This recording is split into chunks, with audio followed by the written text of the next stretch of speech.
Well, hello, members, and happy Friday, beginning of December, in the midst of the holiday season. I read somewhere that between like November 20th and January 10th, there are like 18 religious holidays or something like that. So happy holidays to everybody. Whatever it is you're celebrating, we've got the solstice coming up, Diwali recently passed. We had Thanksgiving here in the US.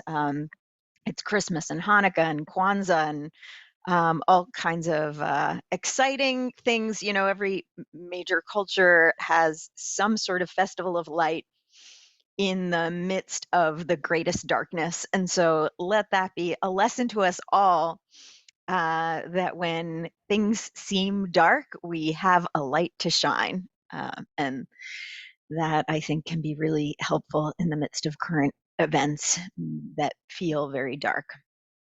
Um, so I am here by my lonesome. No one has come live today, but I did get two questions submitted that I will respond to.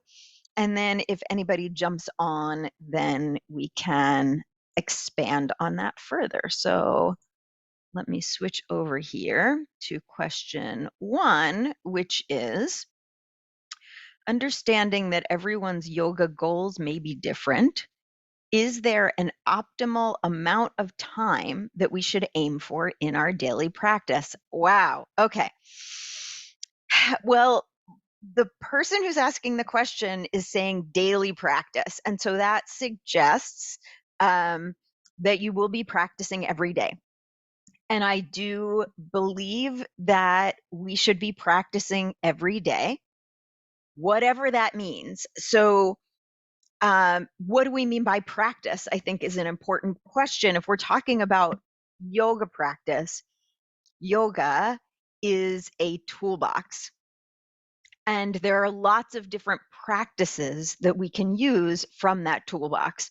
So I believe that we should all be opening that toolbox every single day. What we take out of that toolbox may depend on, yes, as the questioner suggests, what our goals are, what it is that we hope to experience in our yoga practice, what we hope to be the effects of our yoga practice, and also how we're feeling and where we are in our journey, and the tools that we know how to use that feel safe and appropriate for us given where we are, and then the realities of our lives, right? So there's a concept in yoga, in the yamas and niyamas, which are the main philosophical tenets of yoga. We can think about them similar to the Ten Commandments, like super foundational to thinking about a yogic lifestyle. It's interesting because the book that we're reading now in book club, Yoga Mind, actually frames tapas completely differently than my understanding of it. You know, the challenge of a tradition that developed using a language that we don't speak or understand in modern day means that we are necessarily translating that concept, and different people translate things different ways. So we learned in conducting the yoga for arthritis research intervention in Spanish that there different people have different ways of translating the same concept from English to Spanish, depending on where you live and the culture that you come from and the way that you use language and the way that you think about that concept. So even in languages that we still use today, translation can be challenging. And especially when we're talking about an ancient language that's not spoken anymore. And so for those of you in a Judeo-Christian tradition, we definitely see this in the way that texts written in Aramaic or in ancient Hebrew are translated lots of different ways by different scholars who all have an understanding of that language, none of whom speak it. So when we're talking about words in Sanskrit, Sanskrit is not a spoken language, but it's a language that we have scholars who understand that concept, but they still speak about it differently. So my understanding of tapas, we definitely know is related to fire and burning. And the way that I have been taught to understand this concept is that it is about a steady effort, about consistency. And we can think about this in terms of samskaras or habits. So habits can be positive. You can have a good habit like meditating, 5 minutes a day. You could have a habit that doesn't serve you, like, waking up in the morning and turning on your social media right away, right? And those are both, I'm judging both of those, right? Neither of those is inherently good or bad, but they may or may not serve us and what we're trying to accomplish in our lives. So, if we're talking about steady effort and steady effort being able to very slowly dig that groove. I think about the analogy of the Grand Canyon, which was not dug in a day, right? The Grand Canyon was the result of steady flow of water over, I don't know, millions of years, I'm guessing. And so, if we have that steadiness of effort, that consistency of practice, then we're going to see changes that happen over time. When you commit to, let's say, going to the gym, you may feel better immediately the first day that you go, but the changes that you experience in your body and in your life are going to happen gradually over time.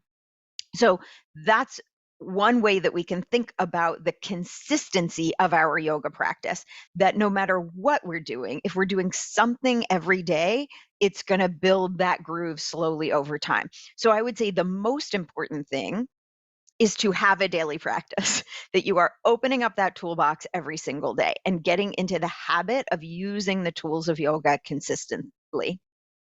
Now, the amount of time that you spend with your yoga toolbox open depends on um, how much time you are willing and able to dedicate to the practice and what the tools are that you're using.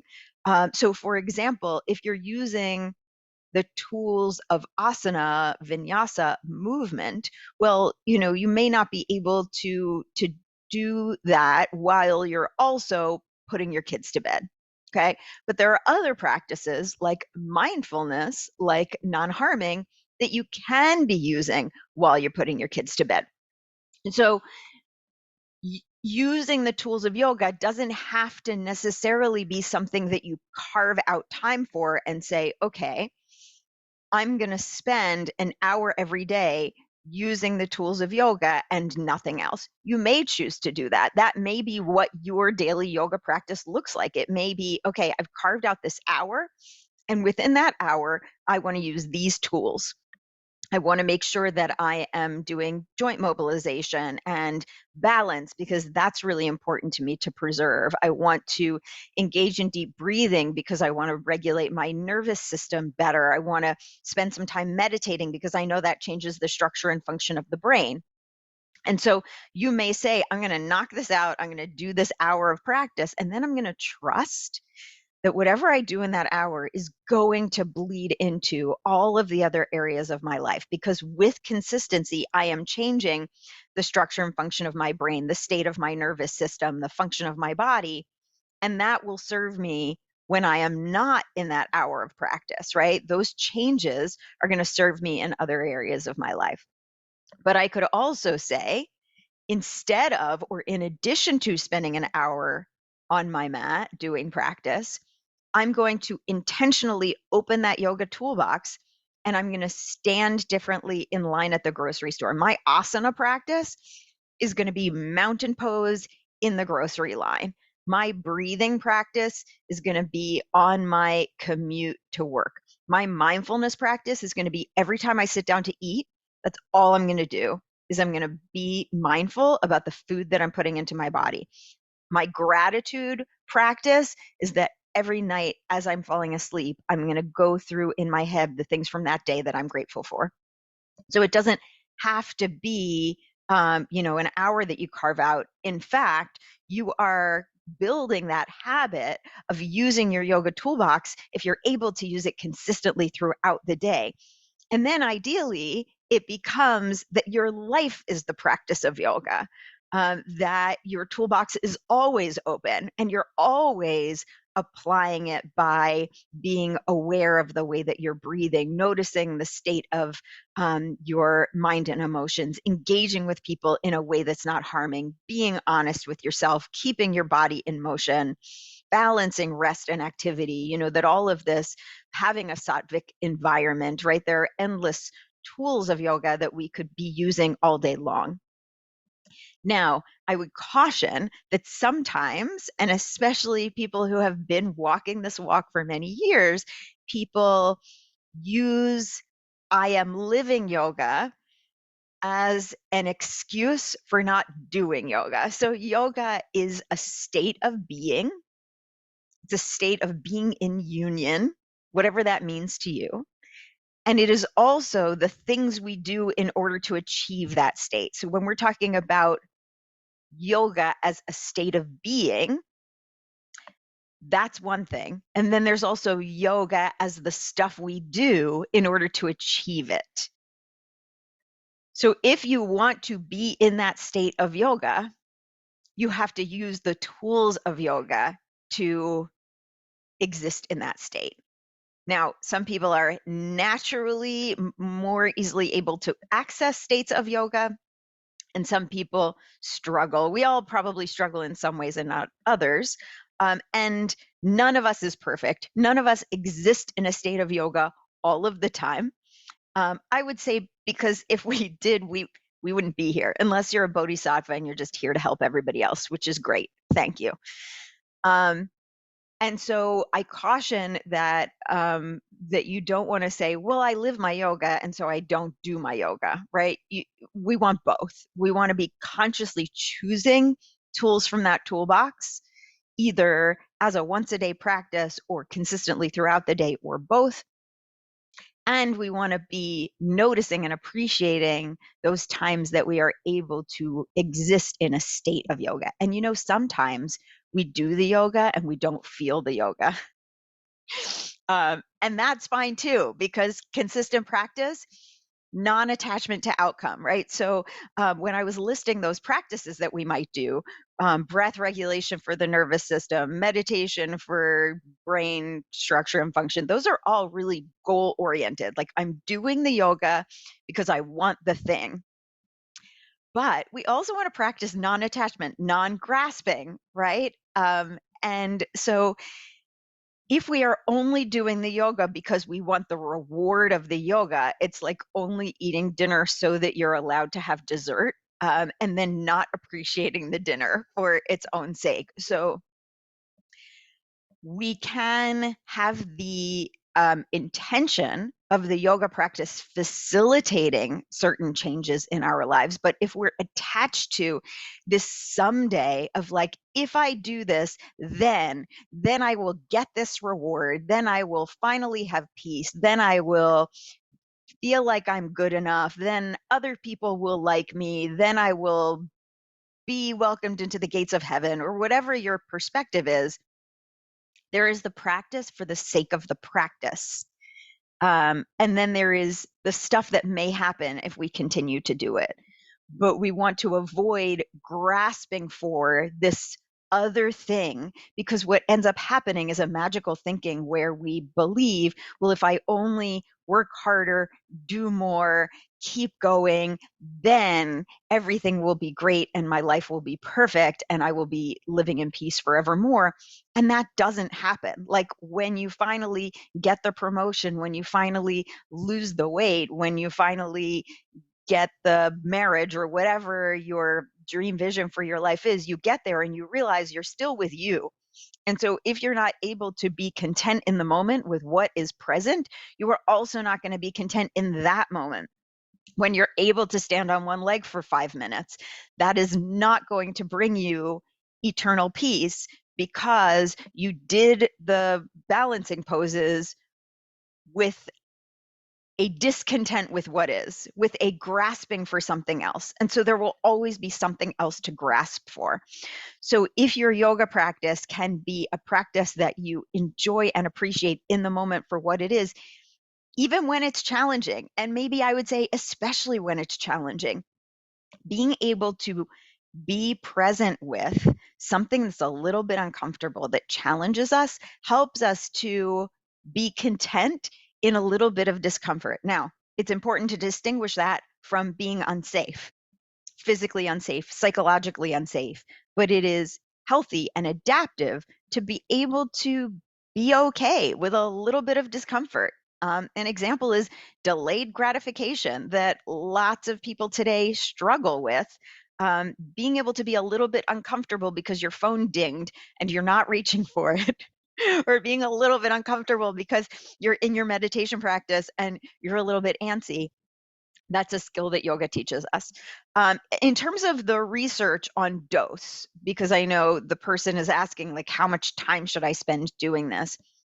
There is not great data on how long a practice should be. I would say if we're talking mostly about a physical practice or a hatha yoga practice that involves movement, breathing, mindfulness, relaxation, that that in my experience, for people who are new to yoga and people who are living with arthritis, I keep it to an hour because more than that starts to feel fatiguing or starts to feel like a lot of time commitment.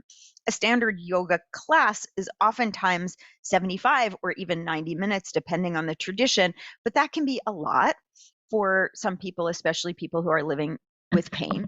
And 45 minutes can feel short if people had to travel a distance to get there and carve time out of their lives. Now, if it's on Zoom and you hop on for a 45-minute lunchtime yoga break, that's great. And if you're doing your home practice, then you can do it for as much time as feels like the right amount to you and as much time as helps you to feel good and feel like you got what you needed from the practice. In research studies, usually it's about a 60-minute practice. Sometimes it's a little shorter or a little longer, but also in most research studies, it's not a daily practice. So, what we traditionally see is like 1, 2, or 3 times a week, except for some studies in India that tend to be a retreat where they're basically doing yoga multiple times a day, um, and then they go home. So if we're talking about sort of a standard 60-minute yoga class, usually we see more benefit from more frequent practice. Interestingly, some of the research shows that 1 class a week is equivalent to 2 classes a week if the 1 class a week group is doing more practice at home. So it ends up being about the same amount of practice. It doesn't really matter whether you're getting that practice in a group or at home in terms of the benefit, except that feeling a sense of community is important. So whether you are connected to that community once a week or twice a week doesn't seem to make a difference. And it's kind of a trade-off with the inconvenience of having to go in to do it twice a week. So you could also at home say, listen, like, that's approximately, let's say, 3 hours a week, if we're saying 3 hour-long classes per week. Well, what if I'm going to do that every day? Maybe I spread that out and I do a half an hour practice, but I do it every single day and I'm getting the same dose, but it's a shorter dose. And so then you want to consider what would be included in the 30 minutes, and does 30 minutes feel sufficient? Do I finish that and feel like I did something therapeutic for myself, or do I feel like I really benefit from having the hour all at once? And then on the days that I don't do the hour-long practice, I'm going to make sure my eating is mindful, or I'm going to do a body scan at bed, or I'm going to incorporate it into my life to keep that tapas, that commitment, that steady effort in a different way. So that is to say, it depends. And I hope I've given you some food for thought in terms of how you develop your home practice and what that looks like in order to serve you. All right. The next question is, For the level 2 YFA training, could you explain in a bit more detail how the mentorship typically works? I feel like I should know this, but I don't have a clear picture of what it would look like. Okay. So, we actually discovered, thanks to this question, that when we migrated from the last website to the new website that Kylie beautifully developed for us, and we are still finding ways to make it better, things that got lost in translation, there was extensive information about the level 2 training that is not on the website anymore. So there's a good reason why you might feel confused. There is, however, a video on the website where I talk through levels 1, 2, and 3 and what each of those looks like. And so if you watch that, you will get lots of detail about what level 2 looks like. I'll also answer it here so you don't have to go through that whole thing. Um, and also, we plan to put, so you have your Thinkific course, and when you log into the Thinkific course, you do have information and paperwork in that course, but we realized in responding to this question that that is insufficient, that we were kind of relying on what was on the website to make sure you understood how this worked, and it should also be in that Thinkific course so that you have it for easy access. So here's how mentorship works. And for those who don't know what I'm talking about, if you are already a yoga teacher, well, if you are not a yoga teacher and you want to become one, then please, please, please sign up for the 200-hour training that is designed for people who are living with chronic pain who want to become yoga teachers. So if you're not yet a yoga teacher, that starts in January. We still have spots open and would love for you to join us. If you are a yoga teacher and you were not trained to work with people who have arthritis and chronic pain, because most yoga teacher trainings don't include that content, we have continuing education programs. Now, those continuing education programs, there are 3 levels, levels 1, 2, and 3. And if you have done all 3 levels, you are a certified yoga for arthritis instructor. We consider you to be sufficiently trained to be able to focus on working with this population, offering specialized classes, working with people one-on-one. And so level 1 is available both as a self-paced program and also it's available sometimes in person and sometimes live online. We don't have anything scheduled right now for the level 1 training to be live. So right now you can do it as a self-paced program and you interact with me, you respond to questions, I respond to you, you record yourself teaching, I watch it, you watch it, we both evaluate how you did, etc. Okay, so that's level 1. Level 2 is a mentorship. And so in level 2, you work one-on-one with a yoga for arthritis mentor. So one of us who has a lot of experience doing this work will hold your hand through a process of personal improvement. So ideally, you take what you learned about yourself in level 1. So level 1, you had to teach a yoga for arthritis class. You evaluated yourself and I evaluated you and said, okay, here are the things that you did really well. Here are the things that are fine. And here are some things that you might want to work on. I think on the rubric, the category is room for improvement. So look at that and consider, what is my room for improvement? What do I think is my room for improvement? What does Dr. Munaz believe is my room for improvement? And what do I want to focus on? How do I want to grow as a yoga for arthritis instructor or yoga therapist? And so when you meet with your mentor for the first time, you talk about what it is that you know that you want to focus on. The bulk of the hours for the level 2 training is going to be related to teaching. So you're going to document your hours. There are 40 hours total. And the vast majority of those, at least 30, is going to be preparing to teach, teaching, reflecting on teaching. Okay. So you're going to document all of the hours that you spend doing that. You're going to teach some yoga for arthritis classes.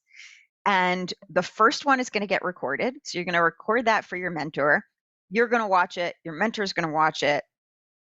Actually, a lot of mentors prefer to watch it together. So you get on a call, you watch it together, and you talk about, okay, see where that happened. What could you do differently there?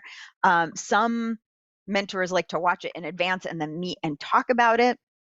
Some say, watch it for yourself, identify the questions that you have or the things that you want to review together, and let's do that. So it depends on the style that your mentor prefers. So you'll sort all that out in your first meeting with them, where you discuss how this is going to work. So your first class, and it can be, when I say class, your first session. So it can be a yoga for arthritis class. It can be a one-on-one session. You have to be working with people who have arthritis. So you can work with your grandma if you want to. You can offer a class at a local studio. You could charge for it if you want to. You can say, I'm in training, I'm offering this for free or at reduced cost. That's entirely up to you. The people you are teaching have to have arthritis or a related chronic pain condition of some kind. And you all know there are 100 different conditions under that umbrella. So any of those are fine, but you've got to be working with this population. You record your first class. For each class, you're going to write a plan. Here's what I plan to do. You're going to do it, and then you're going to write a reflection. Here's how it went. And you're going to share that with your mentor. So for class 1, you're actually going to record it, and you're going to meet with your mentor and discuss it. For classes 2, 3, and 4, you're sending your mentor the plan and the report. Here's what I planned to do. Here's how it went.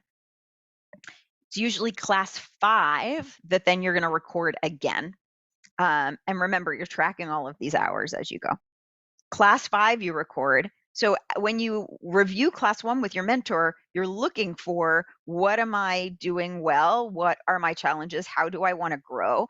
And as you progress, classes 2, 3, 4, you and your mentor are in a back and forth about, how is this going? So if you identify it as a goal that you want to include more science in your teaching, or you want to include, talk about yoga philosophy more, those are really common ones. Or you want to really focus on using non-hierarchical language, or you want to work on how to teach the poses with a chair, right? Whatever it is that you have identified you want to develop, you're going to be focusing on that as you go. Class 5 is like, let's look and see what we've accomplished. So how far have we come in those goals? And so you're going to record class 5. You're going to share that recording with your mentor and reflect on how you've grown. And you have 10 hours usually that goes from about class 1 to class 5. And you're also counting the hours that you meet with your mentor and you dialogue with your mentor, etc. You have 10 hours left that you can use in a variety of ways. So you could do more teaching.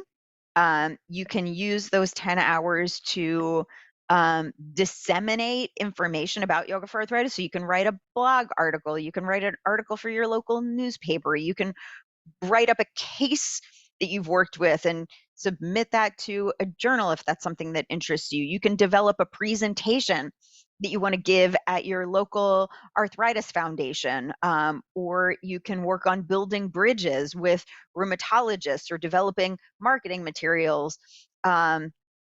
So all of that can happen in the last 10 hours. So you can grow as a yoga for arthritis instructor in other ways besides your teaching, but you could also use that 10 additional hours to keep growing as a teacher or yoga therapist.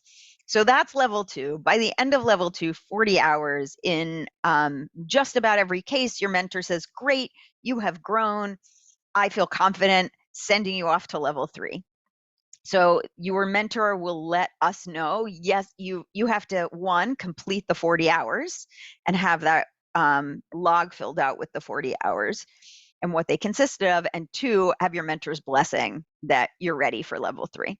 And then level 3 is always live. Nowadays, it's usually online because people don't want to travel anymore to go to yoga trainings, I am finding. And also, people who are ready for level 3 are geographically dispersed. And so usually level 3 happens once a year or every other year. It's always with me, and it's all live. And during level 3, you're going to get a higher level of advanced content from me, special topics, and also sort of like the latest findings, the understanding, going a little bit deeper with the material.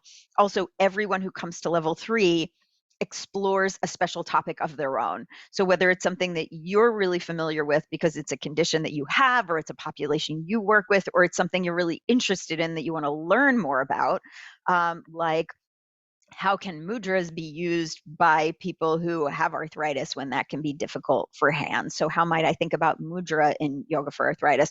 How might I think about working with kids who have arthritis? What can I do specifically for people who are recovering from a knee replacement? How can I work safely and appropriately, in the water, or really going into deeper study of restoratives and the effects that that has for different rheumatic diseases. So it has to apply to yoga for arthritis, but it can be any kind of a special topic that you do a deep dive in. And those of you who are interested in level 3, we have that happening in the spring. I think we were going to launch it in February, and we pushed it back because some of you needed a little more time to finish level 2. So if you haven't started level 2 and you want to do level 3 this spring, you should really get on it so that you can get it done. Most people finish level 2 in a few months. The speed that you do level 2 really depends on how quickly you work. So you could teach a class a week and be done, with the 5 classes in a month and a half, and probably a little meeting time with your mentor before and after. So realistically, it's probably like a 2-month thing. Some people drag it out and take a really long time. So I think you have a year once you've signed up. It has to be completed within a year. If you have the bundle, where you've purchased all 3 levels at once to have a discount on them, I think you have 3 years to complete all 3 levels. So if you have bought the bundle and you haven't done level 2 yet, then you really should be on it.